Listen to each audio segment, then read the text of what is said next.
सबक जो ये नेचर आपको दे रही है, जो कुदरत आपको सिखा रही है, जो ये पेड़ और दरख्त आपको दे रही है। आप देखें कि जब आंधी या तूफान आता है, जब अंधेरी आती है, जब दरख्त जो है वो झूलते हैं कभी इधर कभी उधर, क्या तमाम दरख्त गिर जाती है?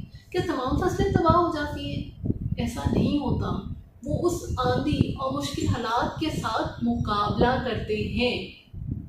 क्या करते हैं दरख्त?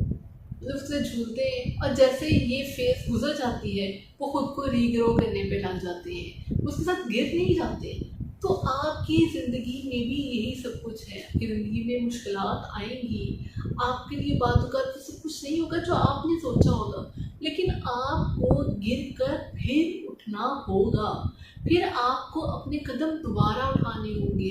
आपको अपनी उन तमाम आदत को बदलना होगा जो आपके गिरने की वजह है।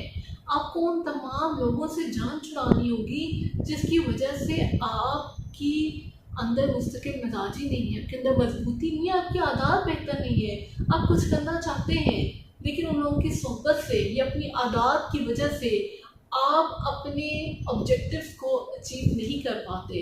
आपने रिजिलियंट रहना होगा, आपको मजबूत बनना होगा।